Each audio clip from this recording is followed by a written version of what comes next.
Hi, మీ శ్రీహరి కావాలి. ఈరోజు మీ ముందుకు ఒక కొత్త వీడియో చేశాను. ఈ వీడియో నచ్చిన వాళ్ళు సబ్స్క్రైబ్, లైక్, షేర్ చేయండి. నేను మా ఇంటి వెనుక ఉన్న చిన్న పెరటి స్థలంలో కూరగాయలు పెంచాము. వాటికి ఎటువంటి పురుగు మందులు వాడకుండా వేప నూనె, బూడిద, కారం, మన ఇంట్లో అన్నం కూర వండిన తర్వాత మిగిలిన చెత్త, మనం తిన్న పండ్ల తొక్కలు అవన్నీ వాటితో ముందుగా ఎరువుగా వేసి పండించాము. అయితే ఆ కూరగాయలు చాలా టేస్ట్గా ఉన్నాయి. అలాగే రోగనిరోధక శక్తి, ఆరోగ్యం బాగా ఉంటుంది. మనకి ఎటువంటి జబ్బులు రాకుండా చాలా హ్యాపీగా ఉండొచ్చు.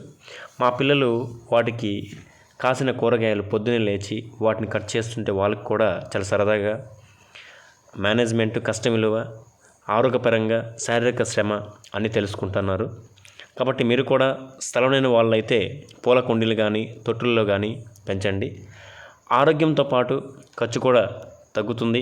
అలాగే చాలామంది ఆరోగ్యమే మహాభాగ్యం, కానీ మహాభాగ్యం ఆరోగ్యం కాదు. అయితే ప్రతి ఒక్కరూ ఆలోచించి మొదలుపెట్టండి. మరి థ్యాంక్ యూ.